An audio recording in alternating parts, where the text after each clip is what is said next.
Well, hello everyone. My name is Angela Perry. I am an account executive with the Mosaic Group, and welcome to the Green Equalizer, a session on the $91 billion cannabis industry. We are so glad to have you here. And on behalf of the Mosaic Group, the Black Chamber, the Palm Beach County Black Chamber of Commerce, and Black Businesses, and the Urban League of Broward County, we'd like to welcome you to this session. So I'm going to go ahead and get started by sharing my screen with you guys to welcome you.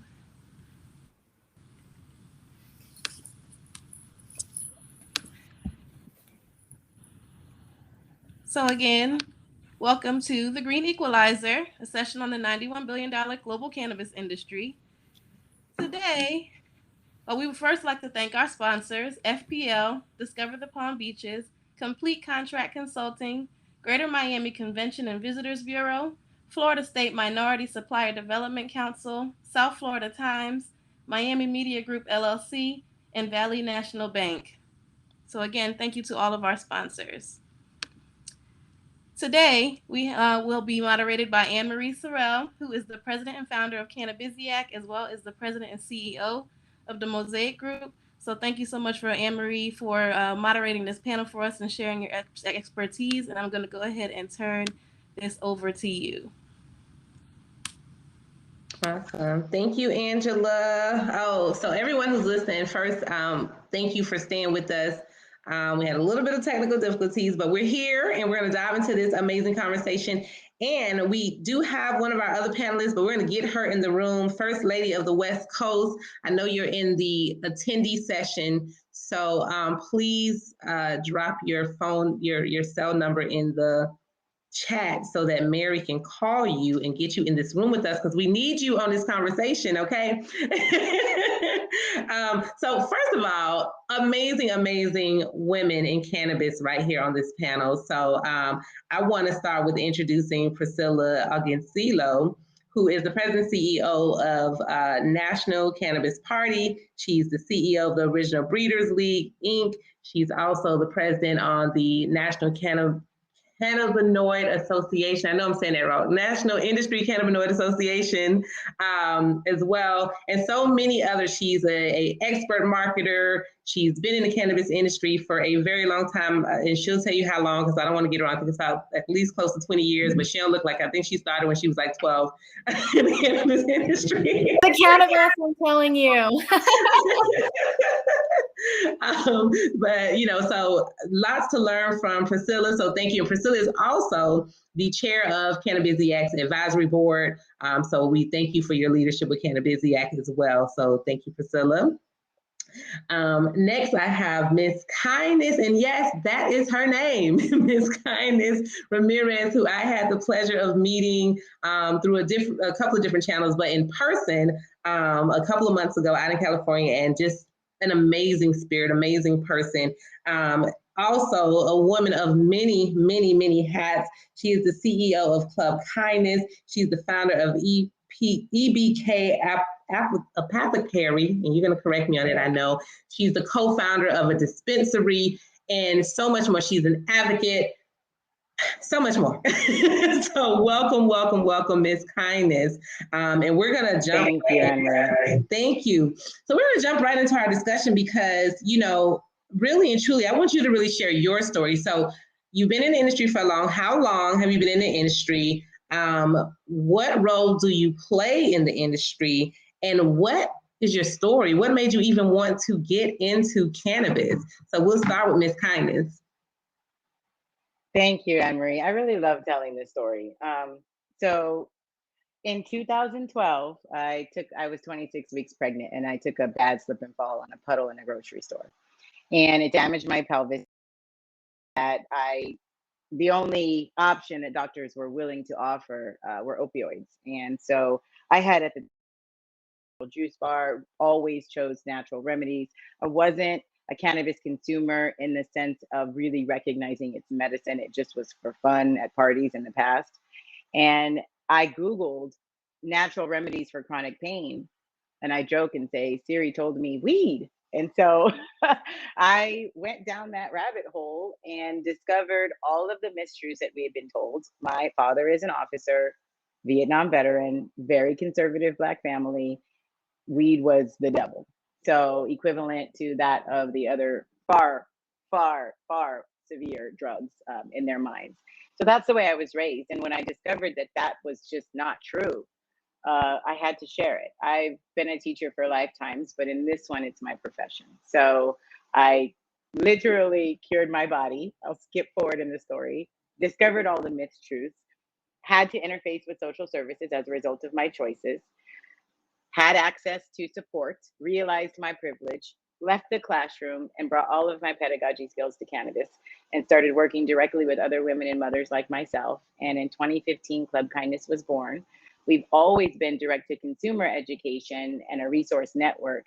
And now we're really expanding into media via OTT because I've seen that that is really the way to reach people on a broader scale. And I'm excited to continue that work. But that's the really short version of how I came here. My passion is fueled by my healing. And so I had to tell the world, I had to help other people, and I haven't looked back. And that's what I love about our plants is healing.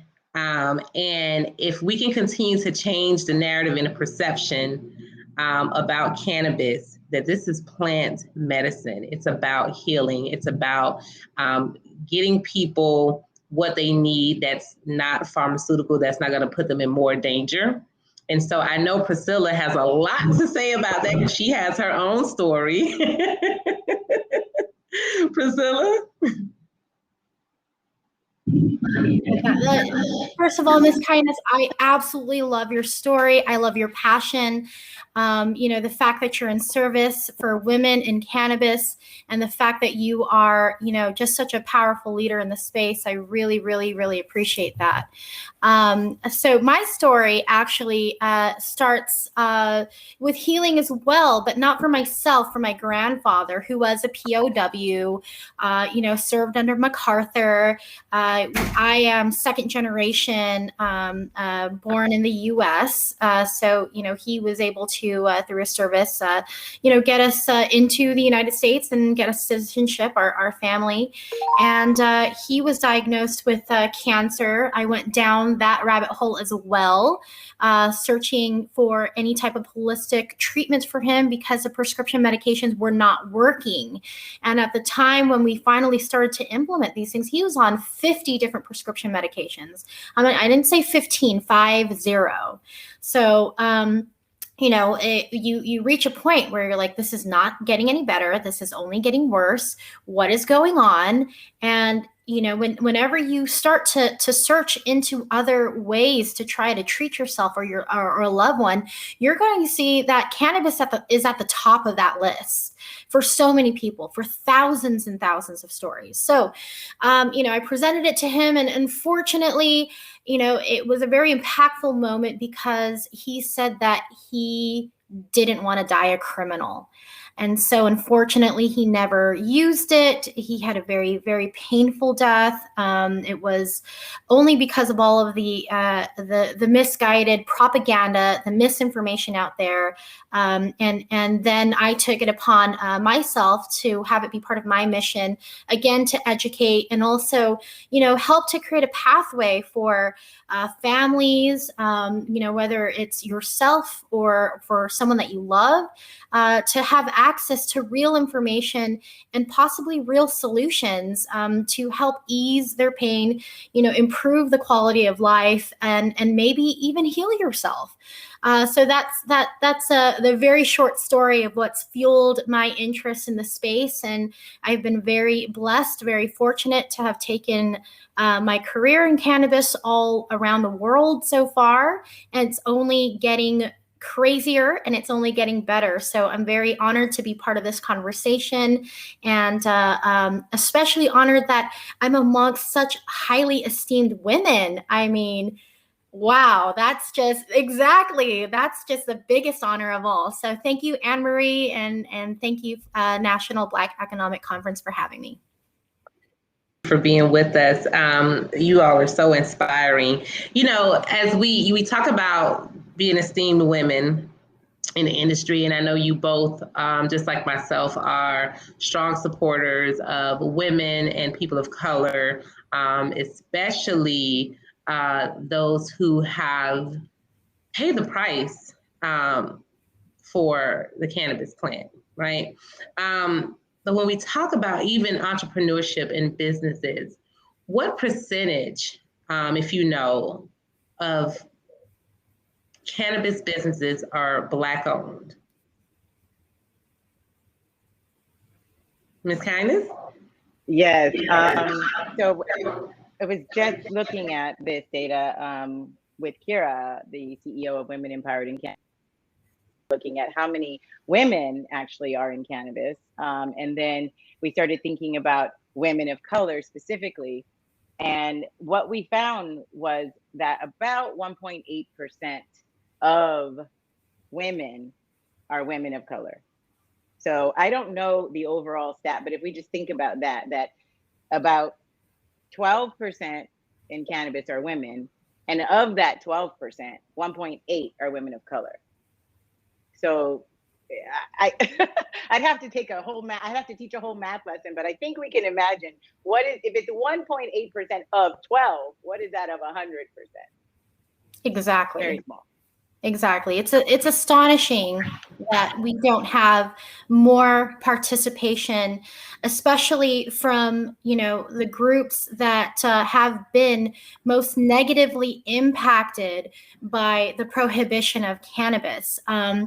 I want to say that, you know, when they set out to do the quote unquote war on drugs, that war on drugs wasn't a war on a specific drug. It was a war on specific cultures that they knew used specific things in the past for a variety of reasons, from spiritual reasons to medicinal reasons. And that's what people really truly understand. It's not about the propaganda that they put out there, but it was about the other, more sinister agenda that they had targeted for specific ethnic groups. And you can find that written in history, in black and white, in newspapers, if you just do a little bit of research. Just a little bit, you know, and I want to say that the same disproportionality that exists across all supply chain components, across all segments, across all markets, is this white supremacy ideal that permeates through everything. And so when what we see now, as even people of color or people of the global majority want to enter the cannabis space, that fear is still there. The stigma, you know, like Priscilla spoke about her grandfather. He couldn't remove his mind from the messaging, really, because that's all it was, false messaging. And it becomes our truth. And then we don't know how to break free from it. So even as we see these opportunities and we might even have access, the fear controls us. I work in LA, in California. We were the first.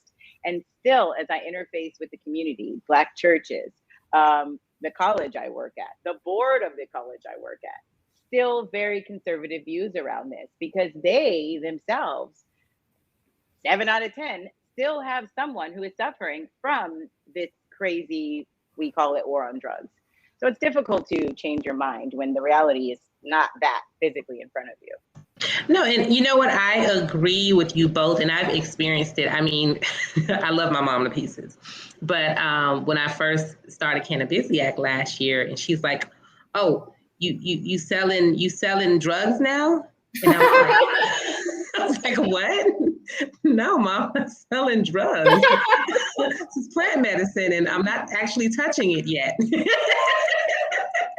You know, but, you know, I started telling her about like CBD and, you know, just even her also personal experience when, you know, I was told I have a herniated disc in my neck, and I was like, I don't want, what's the shots that go in your back, the epidermia. I don't want painkillers. And the only option I had was to go to physical therapy. And that's when I started trying CBD to help with pain and inflammation, and it helps. And so me trying to like really tell her, and then I had a particular client, I work in government. And so, and we work with some different government agencies around economic development. And I said, well, you know, would would you be interested in positioning your city as one of the cities that are leading in the cannabis industry?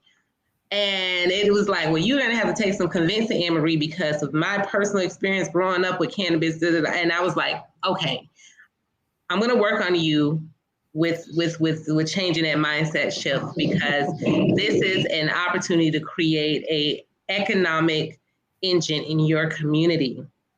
And the fact that a majority of your community is Black residents, it's an opportunity to right some wrongs that has happened in your community. And so I'm still working on it, but just even in my personal life and even in my work, it's been really hard to fight off the mindset and the perception around cannabis. So that's why it's so important that we have this discussion, so that we can really work to change the narrative and talk about the health benefits and the health and wellness and the medicine behind cannabis.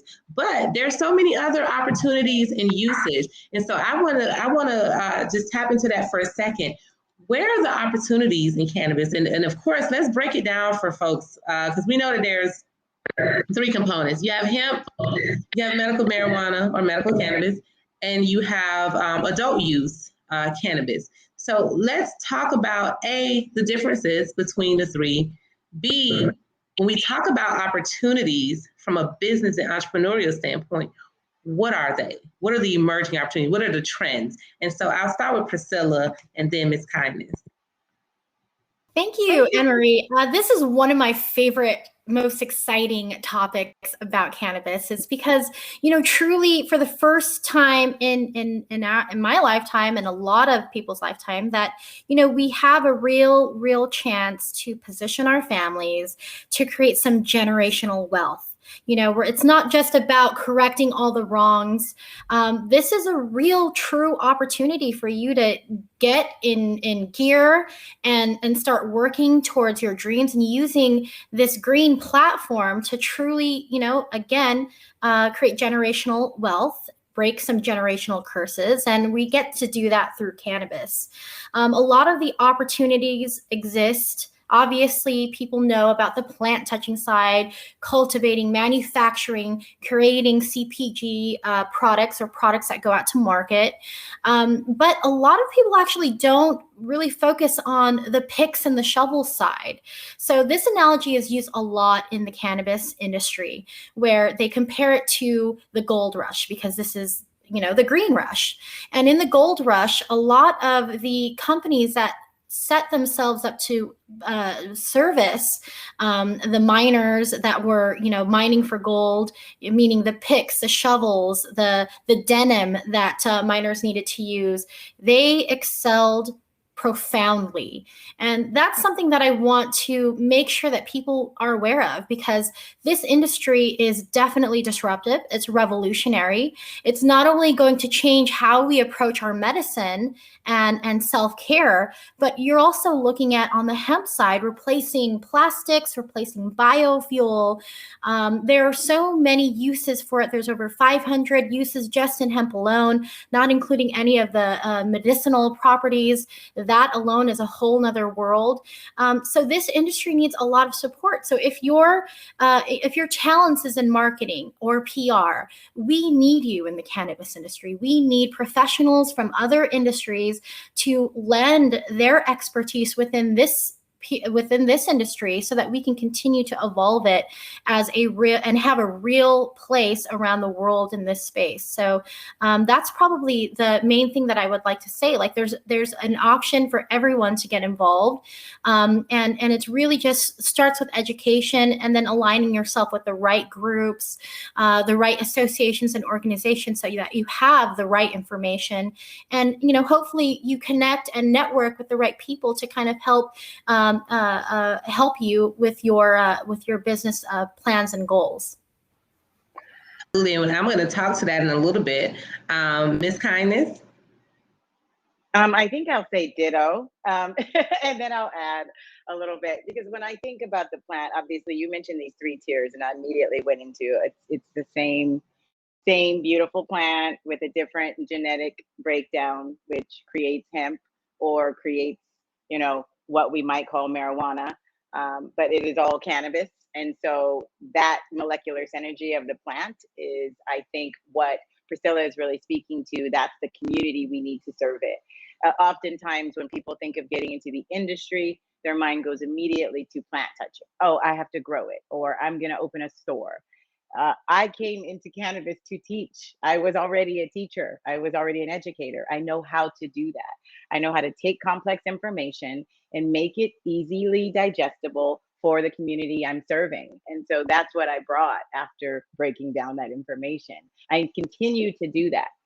For me, I think the most important segment that we need to be focused on is policy, because nothing's going to change until we change policy. And that's when we can get the minds of the people to change. Because what did Priscilla's grandfather say? I don't want to die a criminal. We are very attached to our freedom. We should be. And so we don't want to have it taken away from us, even if we have to suffer physically or mentally, because that's a different kind of pain. At least I'm out here walking around. I think if we can decriminalize and release, and then that will pave the opening for educators like myself and Priscilla and you, Anne Marie, to step in and say, hey, you're ready to listen now? Because now you don't have to be afraid of the law. And then we can change the whole freaking world. I mean, we can heal, we can feed, we can build, we can restore, this is our reparations. I said it out loud.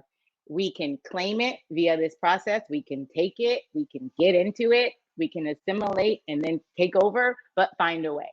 Because this is the way.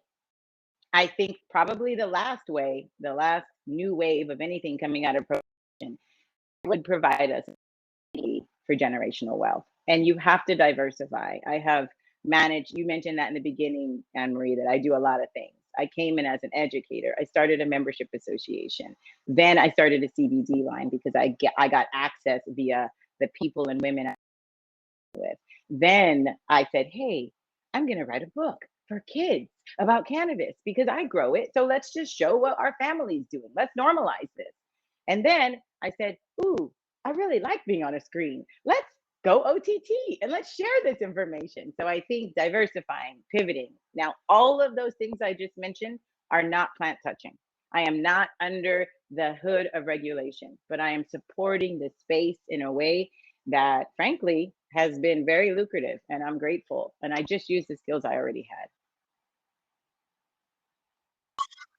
I love that, Miss Kindness. And that is, I think additionally, just talking about some of the issues, especially women that, look into this like, oh, I don't want to be a, farmer. I don't want to be a cultivator.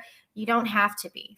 You really don't. You already have everything that you need already inside of you to make it in this industry. Touching on something that was very, very significant that you mentioned when you started speaking, Ms. Kindness, on this, and that is correcting the landscape. What does that mean? That means we as in the cannabis industry, is already a multi-billion-dollar industry. Already. So why in the world do we still have people locked up in jail for doing this exact same thing? Yeah. Exactly. So that's the number one thing, as you develop your career, as you think of your businesses, as you think of getting into this space, make it part of your ethos that you are going to, and you must take it upon yourself to be active in your community, being a leader above and beyond you wanting to make some money, to change policy, to contact your leadership, to contact your local politicians, and make sure that they know that you're here to do business and that we cannot continue on as an industry when there's people that are still in jail, that have lost their freedom, not able to be with their families for the same thing that we are able to do freely today. So that's all I have to say more. No, and those are all valid points. And there's so many great organizations out there. And even if you don't join an organization, getting involved in your local legislative body is another way to, contacting your state representatives and senators, contacting your congressional representatives and senators, and seeing where they stand on cannabis decriminalization and legalization, and being a voice, starting a petition, whatever you got to do. But there are several organizations out there. You have Normal in your respective state. You have Minorities for Medical Marijuana. You have many industry associations. I'm sure Ms. Kindness and Priscilla can talk about as well. And Priscilla, you know, the newly formed and developing National Cannabis Party that you're a part of, and I've been invited to be a part of, that Redman has been behind and promoting. And so there's so many ways to advocate and get involved. I do want to touch on, because I didn't, and I'd be remiss, I didn't really talk about Cannabisiac and what we do. But what both of you have mentioned about, you know, starting with the skill sets that you have in the industry, because like you said, we need everything in the cannabis industry. And I recognize that when I was doing my own research and trying to figure out where do I fit in this space a couple years back, when I started really going to seminars and learning and educating myself, I was like, well, what can I bring to the table? Well, like you, Ms. Kindness, I've been an educator for multiple years. So let me bring education. I've been in advertising and marketing for, you know, almost 20 years. Let me bring those skills to the table. I've been helping small businesses, by whether it's coaching, mentoring, or just even in their own business through marketing, or just doing boot camps and sessions for startups, being a judge for pitch competitions, all of that. So I said, how do I bring all that together? And that's how Cannabisiac came about. So we provide training, education. We have an incubator that's starting on September 7th, and we do still have slots available. We also have scholarships available for those who have been incarcerated, who have had the impacts on them and their families. So we're creating a place for them to be able to rebuild, start a new business, create some generational wealth, create some jobs in your community, and be a part of society, be a part of this industry. And that's what Cannabisiac is about. And I appreciate Priscilla for being a part of our organization. Ms. Kindness, you know, we already weaving you in.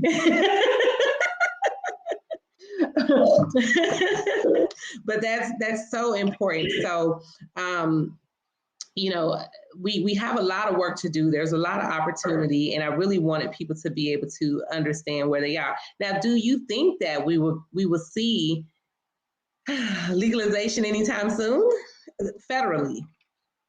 You know, there's all this chatter, Mm-hmm. and it continues to be chatter. I think we maybe Schumer's efforts are being taken a little more seriously. We've seen obviously acts come across. I don't think they're right, because if they are not putting an in-depth because I'm going to talk about this. So when we just go, let's decriminalize, and then we say charges, okay, that's percentage of people sitting in prison for cannabis, because what we've done in communities of color is the same thing we always do. We disproportionately slap on other charges. So you're selling cannabis, but you also have an unlicensed firearm. All of a sudden that changes the charge, and you don't make that list for release because of that other charge. Or you violated probation and you get a different charge. You don't make that list because of these other charges. So we really need to get into the nitty gritty. I think we should start with decriminalization so that we can really put a lens around what that looks like before we go to legalization. If we move right to before the states have an opportunity to really get their systems together, it's just going to become another crazy regulated system like what's the pharmaceutical.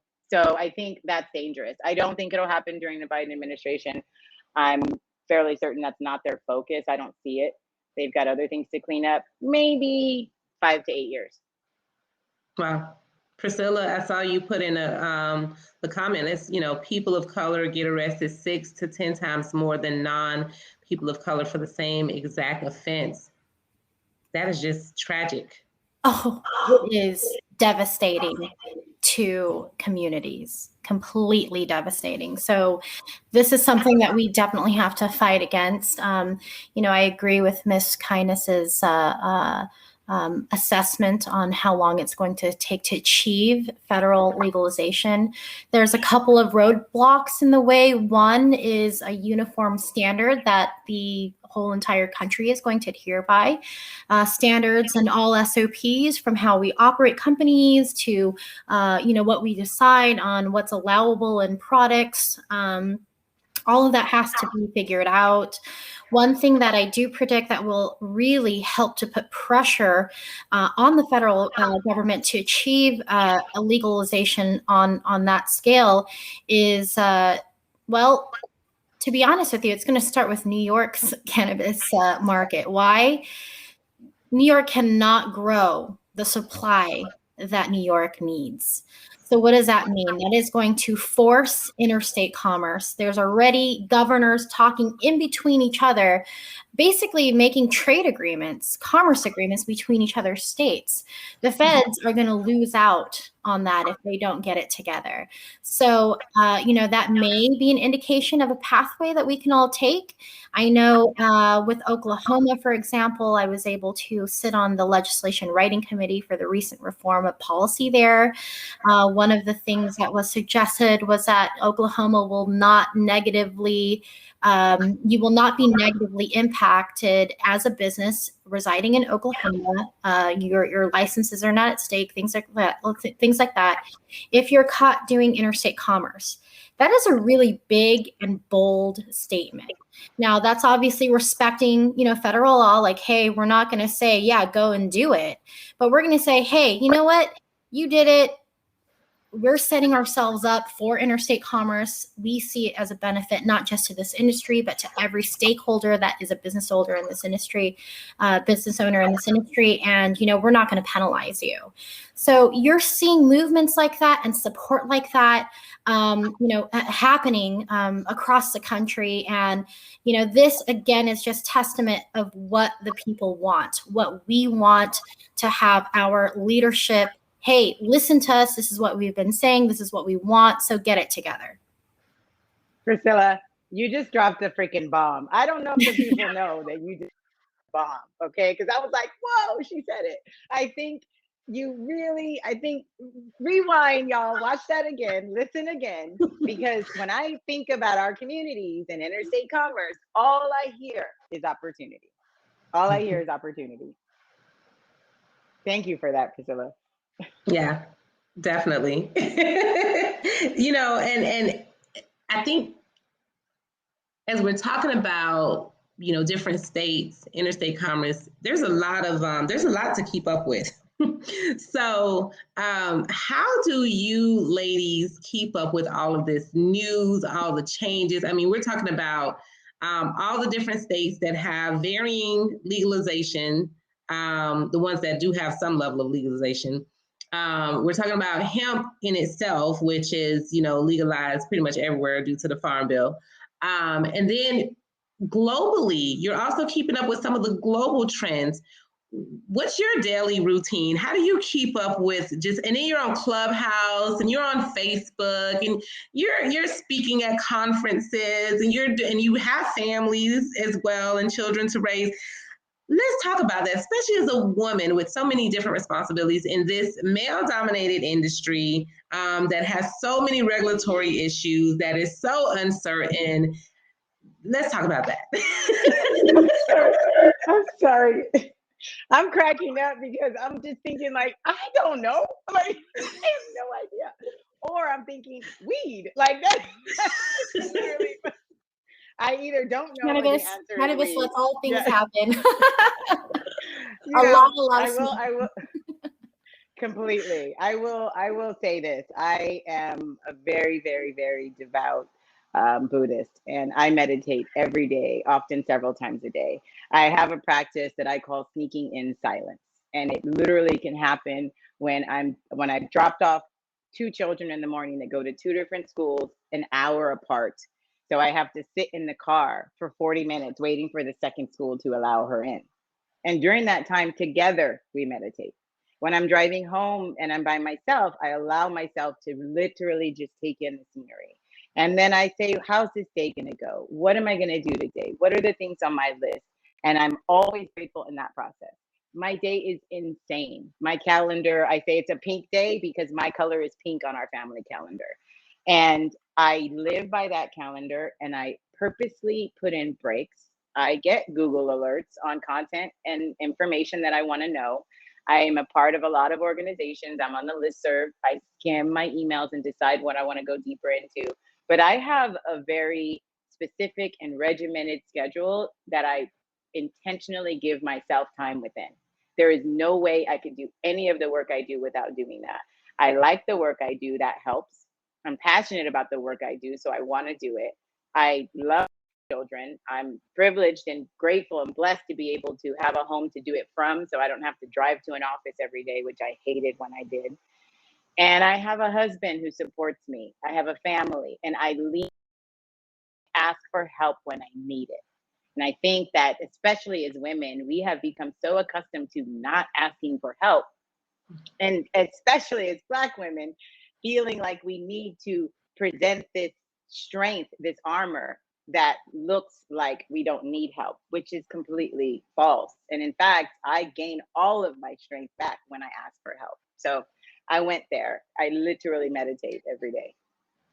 I love it. Priscilla? Absolutely love that. Oh man, it's so important. Self-care is so important. It's something that I had a hard lesson on, recently when I gave birth to my second. I caught COVID 39 weeks and then had an emergency C-section. I was like in ICU for a month. It was crazy. And, it is really easy to get lost in your mission. It's really easy to spend every waking moment, because if you're really passionate about something, it doesn't necessarily feel like work. You're working, but it doesn't feel like work. So you can go on and on and on and on. And, you always will be able to draw that strength. And it's because of that passion and the love of what you're doing. However, balance is totally key.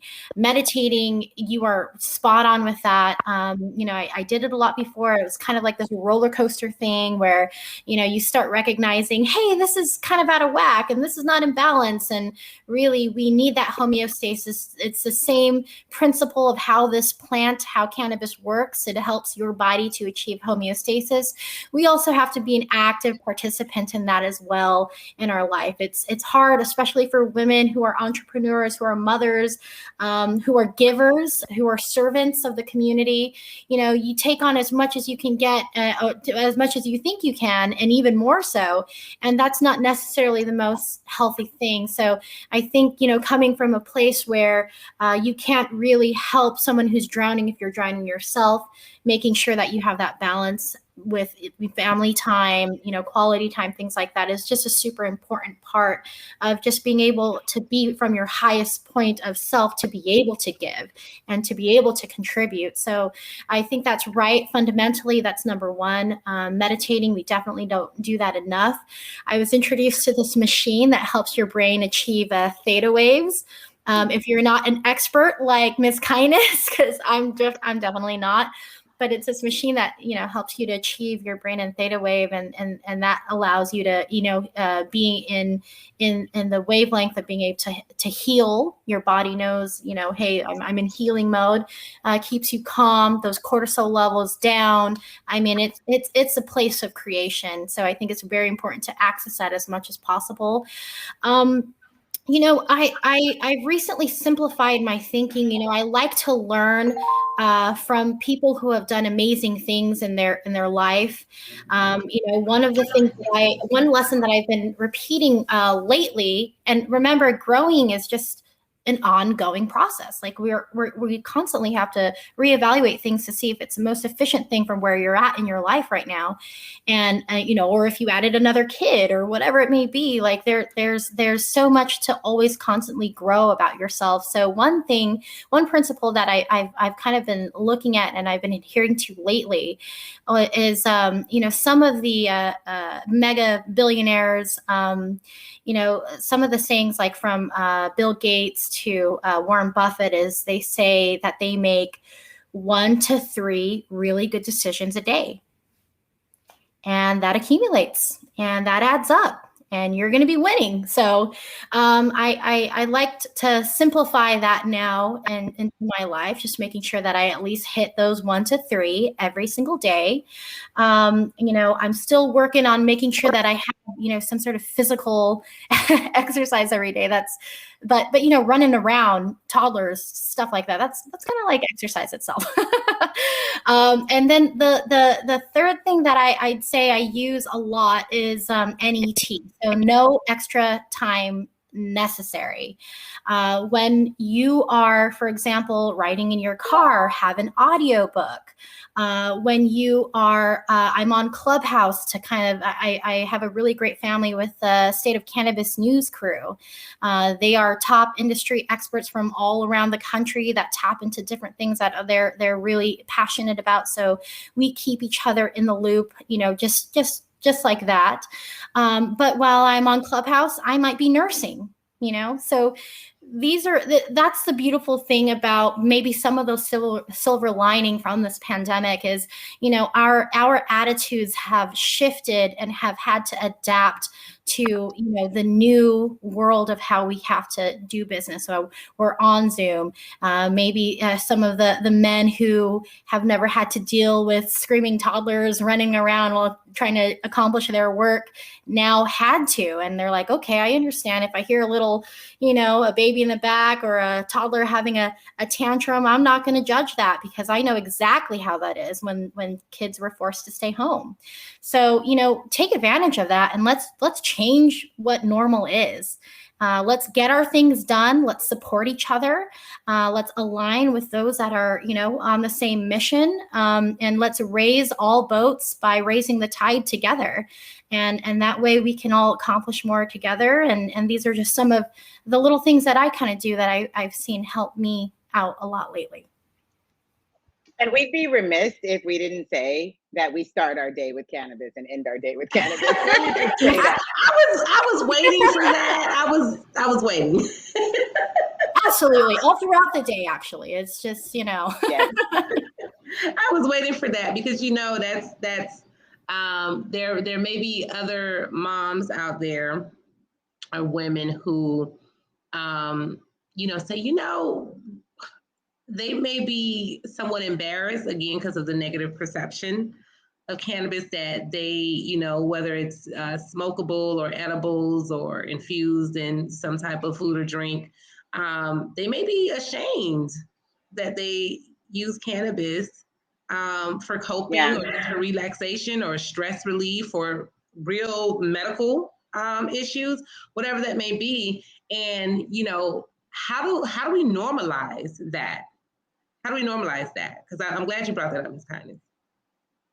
That's actually the number one question I get when I begin coaching with women is, how do I talk to my kids about it? Or they profess to me that, or confess that they are hiding in the bathroom or hiding in the garage. And, if you follow me online, you see me do my TikToks where I'm kind of like making jokes about that subject, but I'm really trying to empower parents. What I ask them about shame, and I frankly meet them where they are. I honor their fear, I honor their feelings, and then I say, let's go a little deeper. What's the reason that you're hiding in the bathroom? Well, it's because I don't want them to know. Why don't you want them to know? And we go down that path of shame and what it really is and why they have that personal shame. And then I get them to understand that the only thing you're teaching your children when you hide it from them or you hide your behaviors is how to lie. They don't understand what you're doing. You will smoke a cigarette outside. So they know what smoking is and they learn that. The same way they can't go into the cabinet and just swallow a bottle of Tylenol. They can't just take the tincture or even their gummy vitamins for, their Flintstone vitamins without your permission. So it's always about what we think about ourselves. And then we project that on to the community around us. So my succinct answer is I meet people where they are, get them to go in and figure out their own bias. And once they break that open, if they're already a consumer, they like it. So it's just about that shame, accessing it and then reframing it. Because we want our children to grow up understanding the truth, the science, the reality, the infrastructure, the business. There is no space for shame there. So it's I don't know. I like people. I like having conversations. It's fun for me. You know that, Anne-Marie. So I'm willing to get into it in a grocery store if we need to. But I'm patient and I ask a lot of questions first. You're on mute. So. No, I'm saying I appreciate what you said, Miss Kindness, and I wanted to get Priscilla's take on the normalization, especially you have 2 children as well. Well, there is this amazing thing called microdosing, meaning you could take and pop a little mint in your mouth with 5 milligrams of THC, and it's amazing.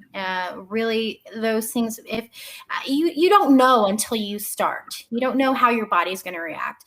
Another thing about normalization is, there's a fear that moms and not even just moms, just pretty much any adult who is not very experienced of, getting that couch lock or having that experience where, you get so quote unquote high that you can't do anything and you can't move.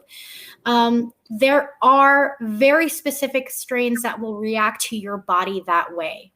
And I think one of the ways to help people to, incorporate this into their daily life is to do the research and the due diligence of which cultivars, which cannabis genetics actually work for you, because they do different things. Different cannabinoids affect you in different ways.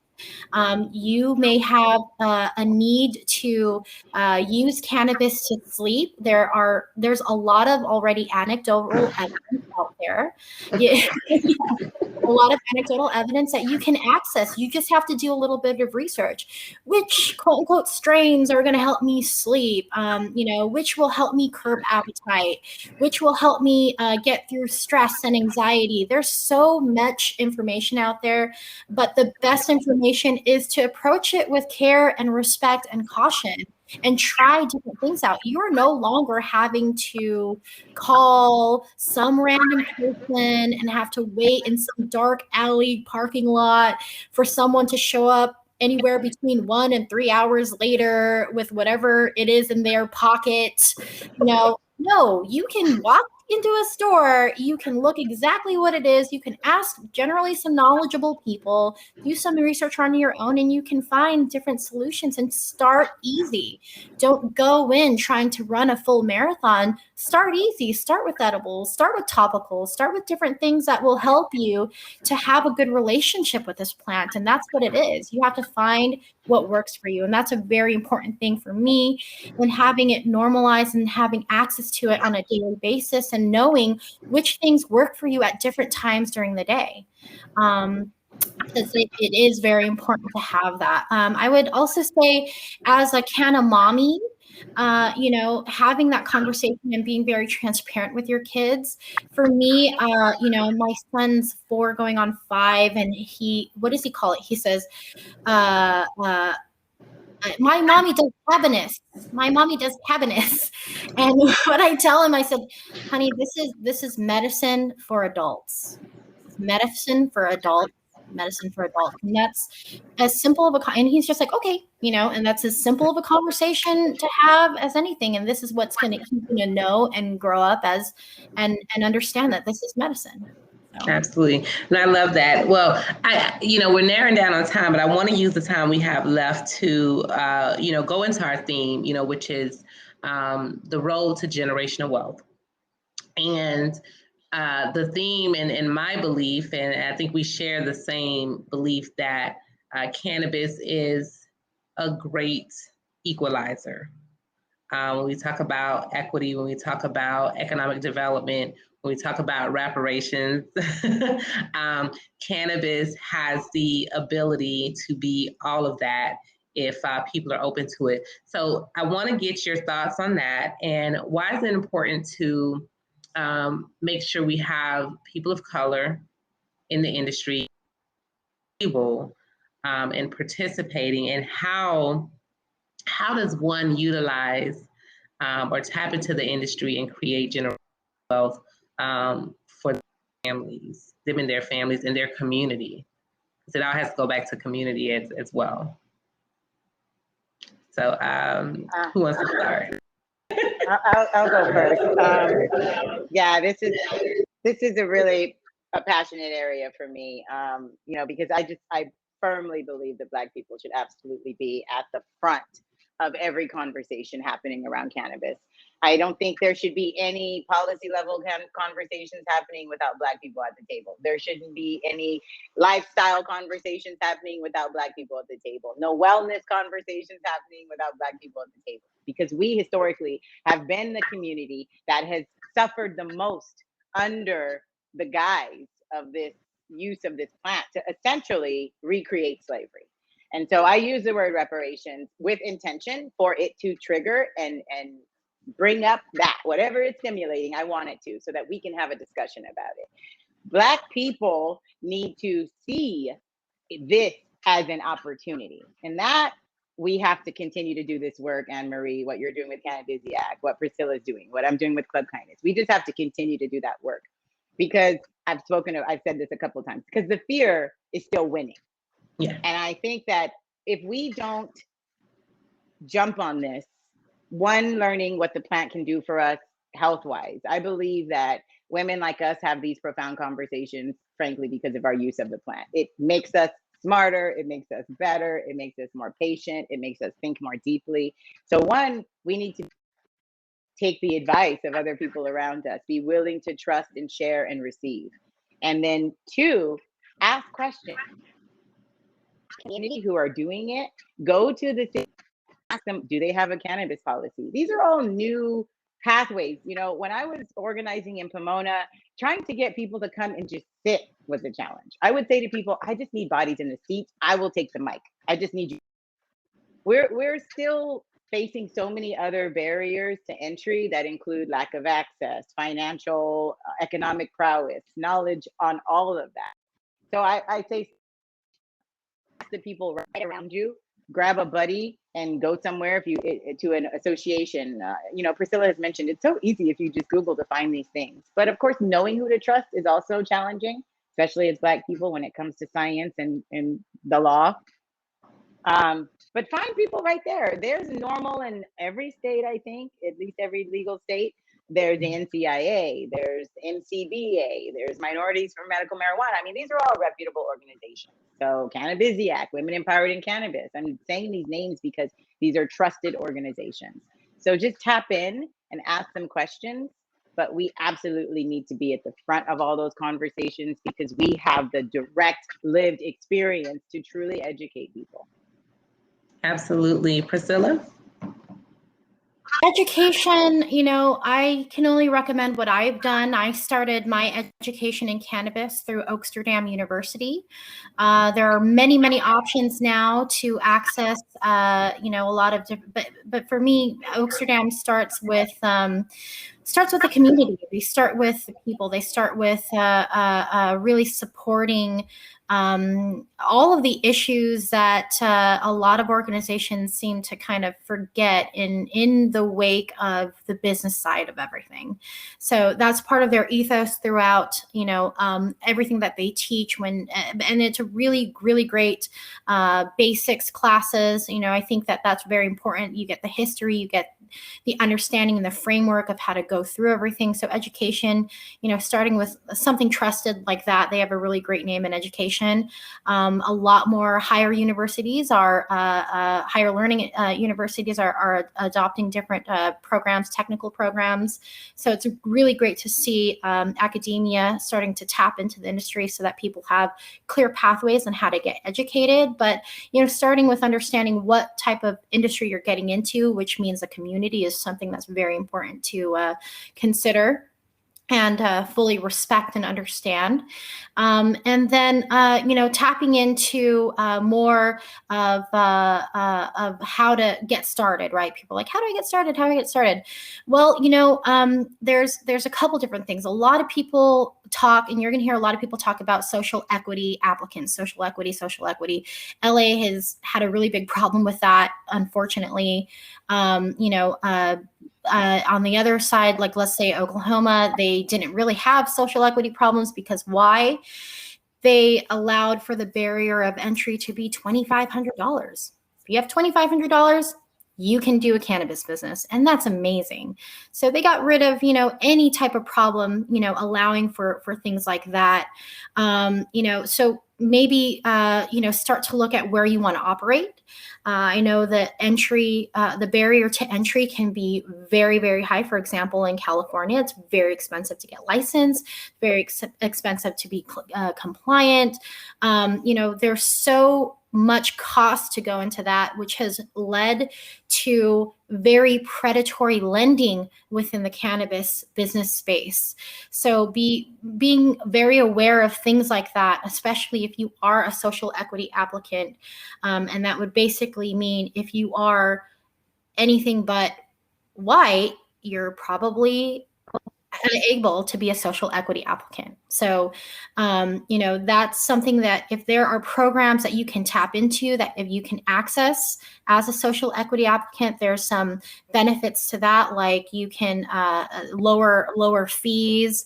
Some of them have different programs in place. You can access different education that's only available to social equity applicants. So I would look and ask around. If you are in one of the areas that, unfortunately doesn't have it, well, that's your chance to start pushing for it, because there's no, what are they going to say? Oh, sorry, no, we're not going to recognize you. But wait a minute, every other state, every this, every that. New York State has an amazing social equity applicant program that they're trying to implement. This is not right. And that's where you start your fight, because you're fighting not just for yourself, but for the elevation of the industry where you live. And that's affecting your community.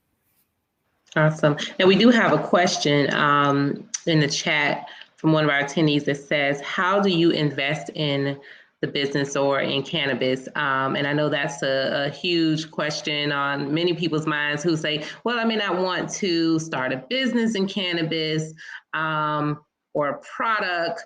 I don't want to be a farmer, but I do want to invest. I do want to invest in some stocks or invest in some businesses. How do I go about doing it? How do I make sure that it's legit? There are a variety of ways that you can invest in cannabis. It depends on the route you want to go. So you mentioned stocks. That's if you're already trading, then you know that you are looking for the symbol that implies that this is a cannabis stock. Doing some research on their trend history, and it's fairly easy to do it that way because there are several public cannabis companies. But if you're talking at like a community level or a grassroots level or a startup level, then that means you have to go back to that, what I was just saying, find the community members around you that are doing this, buddy up. Look to see what small businesses are, in the stores. Is there CBD in your community? Are you talking about hemp? Or are you talking about licensed THC cannabis businesses? So first determining what of the industry you're interested in, or what segment or what part of the supply chain or vertical, and then finding those small businesses. There's typically not going to be an opportunity to invest in a large infrastructure unless you're coming with big cash. So if you're talking, you in California, you need at least $1 million liquid to start a licensed retail business. And so that money is coming from big investors. But oftentimes when you first enter the space in a state like Oklahoma, you go to friends and family and you can raise enough money to get this started. So I say start with the community around you, figure out what piece you're interested in, and then investment, is a process of learning. You don't want to get duped, so you need to know the laws of the state that you're in. And frankly, you shouldn't invest in any person or any organization without doing that due diligence, even as much as checking that individual's FICO score. So. Oh, I very much agree with and echo everything that Ms. Kindness has said. Investment in the cannabis industry. I have heard amazing stories and I have heard nightmares. equally. Okay. So it's one or the other. And that's the thing, you know, you really have to go back to making sure that you are thorough with your due diligence. Part of this industry coming from the black market into the gray market, into the green market, you know, you have all different types of characters. And because this industry is so new, it's not like you have a Better Business Bureau that you can tap into. You know, a lot of the real most amazing people and talented people to invest in this space never even use their real name up until recently. You know, so you know, these are all issues that factor into how careful you need to be when you're approaching investment and investing into an operation.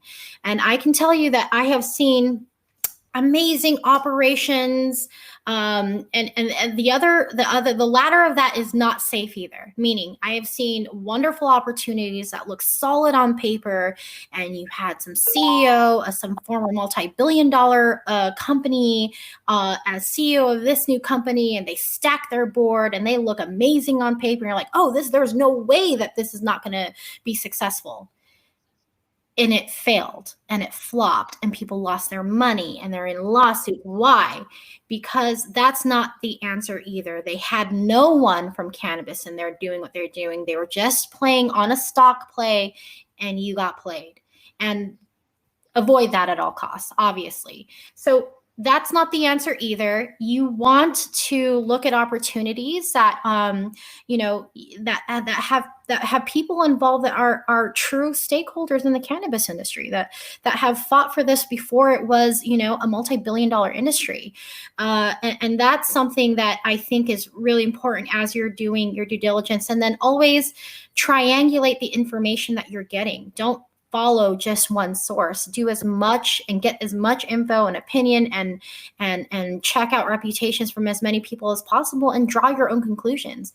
Don't follow any one person. Amass the information, extract what makes sense to you, what you feel and resonate with, and then, you know, invest. There's always a risk in investment, but, you know, the worst thing to do is not do anything.